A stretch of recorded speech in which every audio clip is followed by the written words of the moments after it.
اور باقی سب کا سب بانٹ دوں۔ نمبر 7، صحیح مسلم میں نعمان بن بشیر رضی اللہ تعالیٰ عنہ سے مروی ہے، آپ صلی اللہ علیہ وآلہ وسلم فرماتے ہیں کہ مجھ سے عمر رضی اللہ تعالیٰ عنہ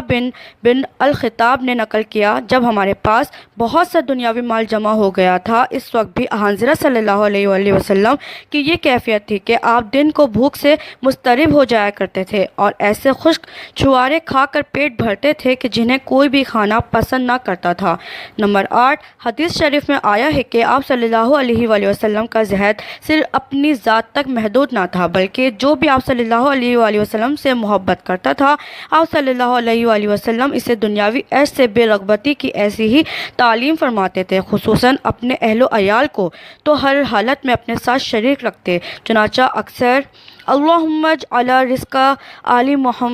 محمد کفافاً، اے اللہ آل محمد صلی اللہ علیہ وسلم